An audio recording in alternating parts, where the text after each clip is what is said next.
সস্তায় টমেটো কিনে তোমরা এইভাবে টমেটোর সত্ত্ব বানিয়ে সারা বছর সংরক্ষণ করে রাখতে পারো। এমনকি যখন টমেটোর দাম বেড়ে যাবে তখন এগুলো দিয়ে তোমরা চাটনি বানিয়েও খেতে পারো, আর এগুলো এমনিভাবে খেতেও খুবই ভালো লাগবে। হ্যালো ভিউয়ার্স, আমি সুচেতা, আমার কুকিং শোতে তোমাদের সবাইকে স্বাগত। তাহলে চলো আজকে তোমাদেরকে আমি টমেটোর সত্ত্ব বানিয়ে দেখাবো। এখানে আমি প্রায় 1 কিলোর মতো পাকা টমেটো নিয়েছি। দেখো, যেই টমেটোগুলো হাত দিয়ে চাপলে আঙুল বসে যাবে সেই টমেটোগুলোই নিতে হবে, মানে বেশ পাকা হবে। আর যেগুলো একটু সাদা সাদা শক্ত শক্ত সেই টমেটোগুলো আমি কাটবো না, সেগুলো আমি রেখে দেবো। শুধুমাত্র যেগুলো বেশি পাকা সেগুলোই আমি নিয়ে নেব। আর এগুলোকে ভালো করে ধুয়ে আমি এইভাবে 4 টুকরো করে কেটে নিয়েছি।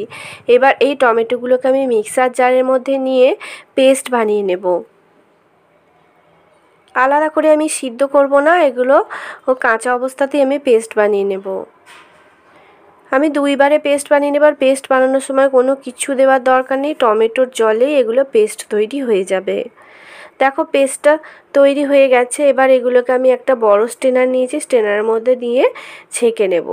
যেগুলো গোটা গোটা অংশ রয়ে গেছে বা টমেটোর যে খোসা, সেগুলো সবই এই স্ট্রেনারের মধ্যে আটকে যাবে, আর যে টমেটোর পাল্পটা সেটা ছেঁকে বেরিয়ে যাবে।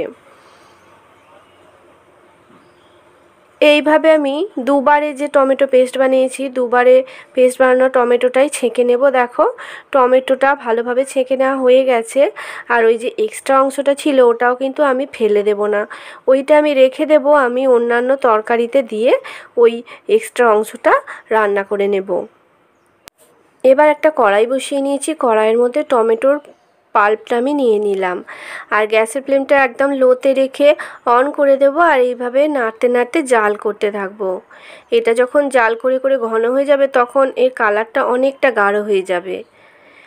যখন একটু ফুটতে শুরু করবে তখন এর মধ্যে 1 টিস্পুন বিট লবণ আর 1 বাটির মতো চিনি আমি দিয়ে দিলাম। তোমরা চিনির পরিমাণটা কম বেশি করতে পারো। এবার আমি ভালো করে নাড়াচাড়া করতে থাকবো যতক্ষণ না পর্যন্ত ওই জালটা ঠিকঠাকভাবে হবে। আর এইভাবে গ্যাসের ফ্লেমটা মাঝে মাঝে আমি একটু হাই করে দিচ্ছিলাম যাতে তাড়াতাড়ি এটা গাঢ় হয়ে যায়। যখন এই পর্যায়ে চলে আসবে তখন এর মধ্যে আমি সামান্য কাশ্মীরি লঙ্কার গুঁড়ো দিলাম যাতে কালারটা আরও ব্রাইট আসে। দেখো, কালারটা কত ব্রাইট এসে গেছে। এবার এর মধ্যে আমি 2 টেবিল স্পুন ভিনিগারে 2 টিস্পুন কর্নফ্লাওয়ার গুলে রেখেছিলাম, তার থেকে অর্ধেকটা দেব। সবটা একবারে দিলে দলা পাকিয়ে যাবে আর সবটা প্রয়োজন নাও হতে পারে। এবার এইটাকে ভালো করে আমি লো ফ্লেমে জাল দিতে থাকবো। জাল দিতে দিতে যখন আরও ঘন হয়ে যাবে তখন এবার এটাকে আমি নামিয়ে নেব। এটা আর জাল করার প্রয়োজন নেই। এবার এটা আমি নামিয়ে নেব। একটা থালাতে আমি অয়েল ব্রাশ করে নিচ্ছি। ভালো করে অয়েল ব্রাশ করে নিতে হবে আর তেলটা একটু বেশিই দিতে হবে, কারণ যখন টমেটো সত্ত্বটা রোদ্দুরে দিয়ে শুকনো করব তখন অয়েল ব্রাশটা করা থাকলে টমেটো সত্ত্বগুলো শুকিয়ে গেলে খুব ভালোভাবে উঠে আসবে।